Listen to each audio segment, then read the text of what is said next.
and welcome to a special edition of The Big Story on Radio Now 95.3 FM. My name is Kadria Ahmed and I'm sitting in for Zainab Balogun.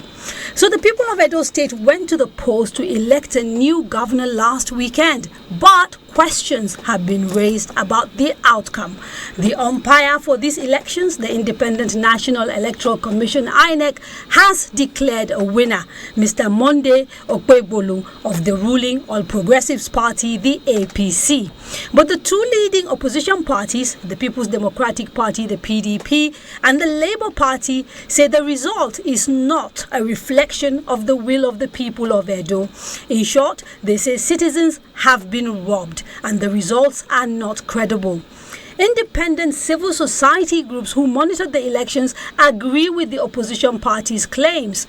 This is what Yunus Zakariau, the convener of the Situation Room, a coalition of civil society groups, told Radio Now yesterday.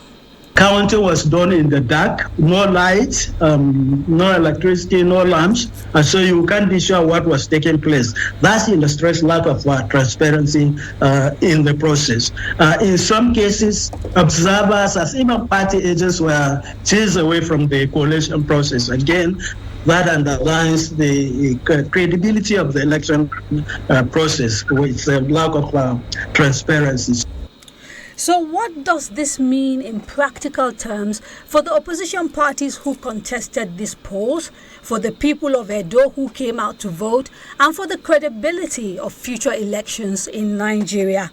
Joining me live on The Big Story today to try and answer these questions and many more, all the way from Benin, the capital of Edo State, is the gubernatorial candidate of the Labour Party in the Edo elections, Mr. Olumide Akpata.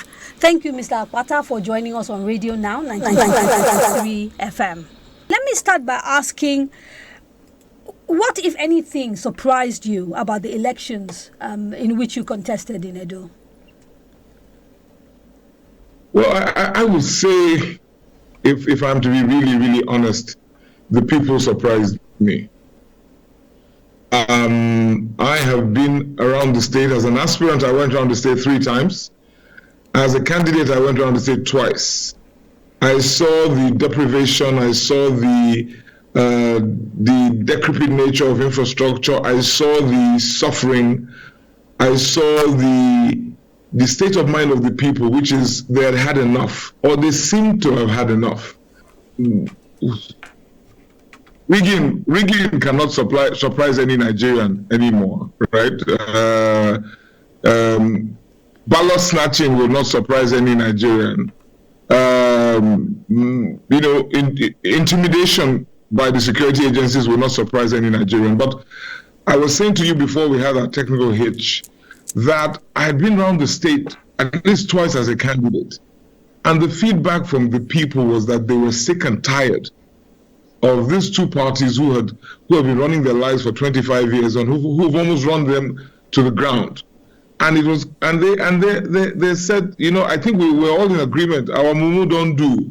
We will have no more of these two parties. Two fingers of the same leprous hand, two sides of the same coin. And all of this rhetoric, all this rallying cries, resonated across the land. And all it took was for someone to flash, a couple of naira notes in their faces, and they balked. They capitulated. For me, that was shocking. I mean, I don't get shocked easily, but it is one thing to say, vote buying here or in one or two places. But it was brazen and it was prevalent. It was pervasive. It was all over the place.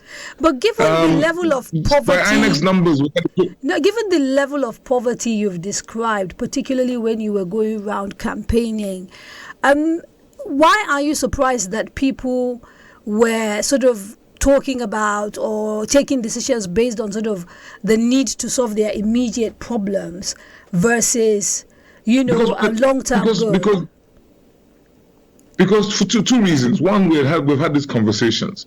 And in the course of my engagements with the people, it was clear. They say to us, they don't bring rice again, or they don't bring money again, but we're not going to agree this time.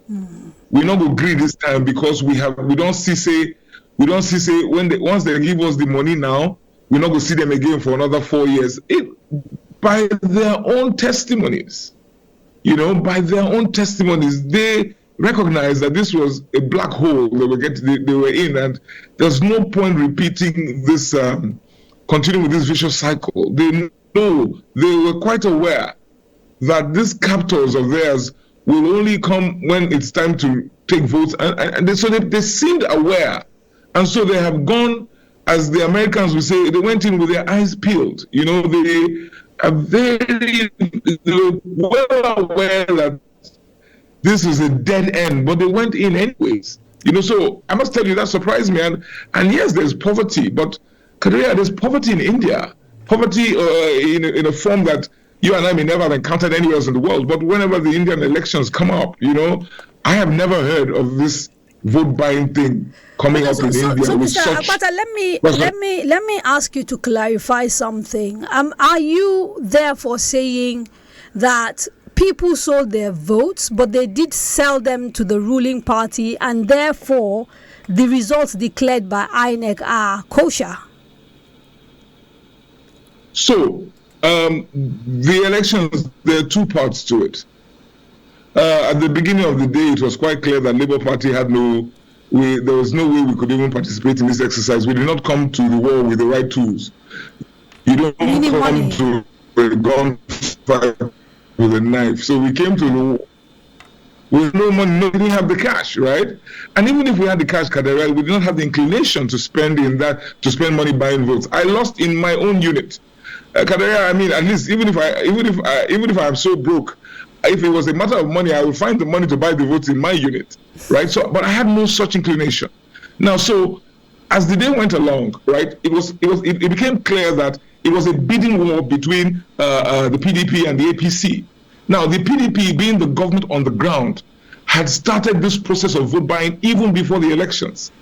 We had received reports of them collecting the PVCs of voters, giving them advance payments, getting them to come to the polling unit on the voting day, giving them the balance payment.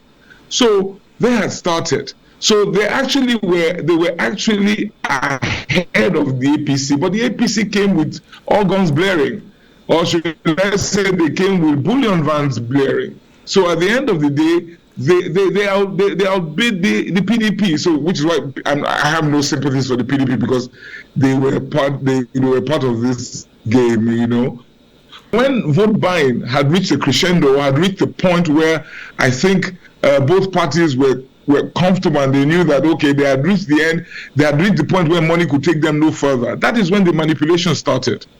If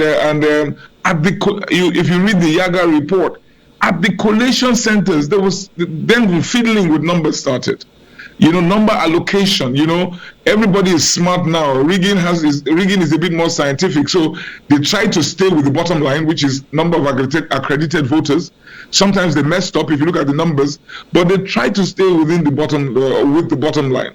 So they started moving votes around. They take some votes from Labour Party, give it to themselves, to APC, or either one way or the other, just to get to a desired outcome. Now, this process, or this part of the process, I know, I can tell you for a fact, was controlled essentially by the APC, which is why the PDP has been screaming from the rooftops. So that is how the APC bested the PDP, because apart from the vote buying, at the collation centers, they used the military, they used the police, they intimidated the officers, and at the end of the day, they came up with numbers that suited their objective. So you see that the APC stayed a close. Yeah, the picture you're painting, it's a really dark one. And I think what perhaps would be very saddening for many Nigerians listening to this is that the problem wasn't just political parties or state institutions, but citizens actively participating to undermine a process which is supposed to lead to good governance. I mean, under these sort of circumstances, are you hopeful at all about our democracy? So let me be very clear, unequivocal. The people were complicit in the charade that occurred on Saturday. the people. So the people, there are two types of people: those who stayed at home, who made it easier for these guys to buy votes because the number of votes available were fewer.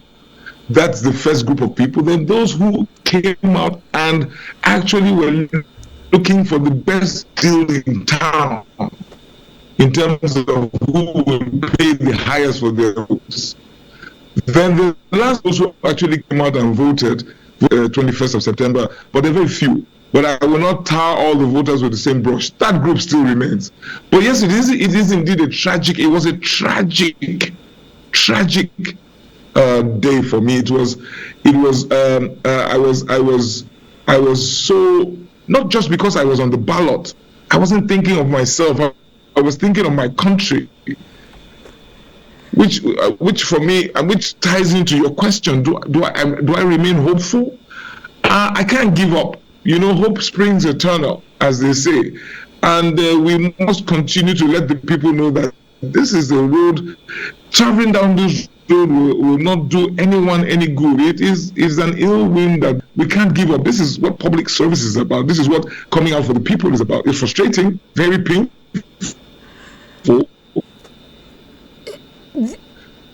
Trying to get somebody to do what... Yeah, I was momentarily despondent about the process. It seemed like a very thankless undertaking that one had embarked upon, but we can't give up. I mean, I've had a couple of days to reflect over it, and when you think of the supervening circumstances, like you had mentioned earlier, the poverty in the land, the lack of education, now you see why the leaders want to keep the people under, so that they can't think for themselves. Our educational system has been bastardized. I've always complained about this because at the end of the day, it's showing up now in the electoral process.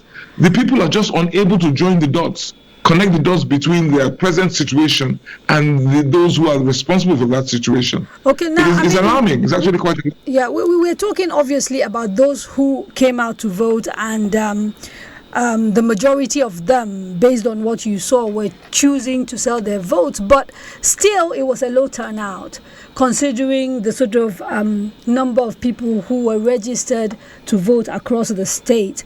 And that suggests that there were people who also didn't trust the process, and so there's a degree of apathy. What do you think can be done to turn that around, so that those perhaps who are not willing to sell their votes, and perhaps if they had come out to vote would have made a difference? What do we do about people who don't show up at all at the polls?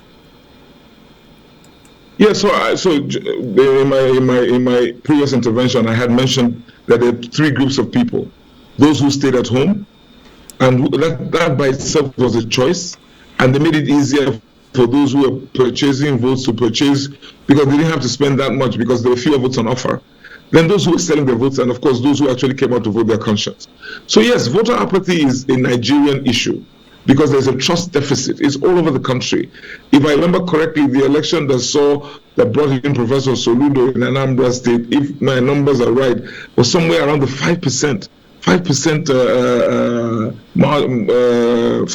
voter turnout. So in Edo State, yes, just like the rest of the country, the people don't trust the process. The people do not trust the operators of the process. So that was a hurdle we had to cross, and we spent quite a bit of time, because every time we went around to the people, oh yeah, we'll vote for you. Yes, we want you, your Labour Party. We are for Labour Party, but will our votes count? They go agree. You should say they're not going to Tiffan like the Tiffan the last time. That was the that was the feedback from most of the people. So what do you do about that? Well, the events of Saturday 21st have not helped matters, because those who came out to vote their conscience have gone back home now to say, well, this is exactly what we thought would happen. So you have another bunch of people who would never come out for an election because the waste of their time, and it's such a risky venture with all of the very intimidating security forces around. So they're not going to come out because our problems have been compounded, because everybody has watched on television. They have seen the chaos at the collation center. They have seen that this process is totally it does not even, it does not pass any test. So we have an uphill task, because it's one thing to go out there and convince them that you are the right candidate. It's another thing to tell them that they can come out because the process will play out. So it doesn't sound to you me, ask a question. yeah, Mr. Akpata, it doesn't sound to me that you have a confidence in the whole, because democracy goes beyond elections. It's the process from campaigning all the way to going to the votes and then elections being declared. The PDP has said it will go to court. In fact, the deputy chairman of the party, Mr. Damogun, has been quoted as saying they have faith in the judiciary and therefore they'll be taking their chances there. I take it this is not something that the Labour Party is planning to do. You will not be contesting the results. No, all options remain on the table. Kadiri, I've been a lawyer for 31 years. I understand the justice system quite well. There must be a reasonable chance of success before you go to the court or to the tribunal. So I have a meeting with the party hierarchy tomorrow, and then we'll move on to meet with our lawyers, and then we will take a decision as to what to do with regard to challenging or not challenging the results. So that is still on the table. That option is still on the table. However, yes, I am quite concerned about the process. I am quite worried about the future of democracy in Nigeria and the electioneering in Nigeria. I don't see voter apathy. Reducing anytime soon, because we put another nail into that coffin today, on Saturday. So we will have to make do with what we can as we approach the 2027 elections, as we approach it, when we get around to going back to the polls again in Edo State for governorship. We just have to continue pleading, convincing, and also trying to reorient the people that take another chance on the system. But what will bring about trust in the system again is when we are finally able to enthrone good leadership. When we enthrone good leadership and the people can actually see, firstly, that good leadership exists and can actually work. And the next is when they see that their votes truly count. And that when they go out to vote for an individual, that person actually emerges. Then they can trust the system. You can talk to them up to you're blue in the face. I don't think it will work. And I put myself in their shoes. Why would I believe? I've been given reasons time and time again not to believe. So I mean, I'm sophisticated. I'm educated. I have information at my disposal that they may not have. So you can imagine, and I still find it hard to believe. So you can imagine what the average man, average person would think about the process. Now, the civil society organizations like Yaga and the Situation Room were very, very emphatic about some of the issues that they said marred these elections. They talked about vote buying, which you talked about. They talked about disparity between IREV results and the results returned at collation centers. They talked about the decision by INEC officers to bypass the BVAS in polling units. They talked about missing result sheets. Were you surprised at the level of collusion between state institutions and political parties? Did that shock you, or was that something that actually you fully expected to see? Okay, so that is the part that did not shock me. I mean, I'm a Nigerian. I operate at pretty high levels, considering my background. And so, Kadiri, what you see in our country is that impunity is now at the center stage. The brazenness, there's no longer, we don't even know that commodity called shame anymore, or that value, should I call it? Shame does not exist in our dictionaries anymore. So it is. For me, that it held no surprises there. The police, the army, They're simply going to take orders from direct orders from above, do the bidding of their masters, and then the one that really I guess it rankles, and at the same time it's quite funny is then you see all of them gather in one room and begin to do praise and worship and start thanking some god for giving them victory, and I wonder which god they are actually singing to, because there's no shame. I grew up in a country where there was at least, even if there was perfidy being perpetrated, there was at least the attempt for cover-up. There was the attempt to conceal, but now it's in your face. It's brazen. So that does not surprise me. We're going down. Why did you bother to contest? Because the situation you seem to be describing in politics in Nigeria today is almost similar to what we say around the chicken and the egg, which comes first. You've talked about people who only learn to trust the process if they see that their votes count. But you're also painting a picture in which, under the circumstances you've described, it's almost impossible for people's votes to count.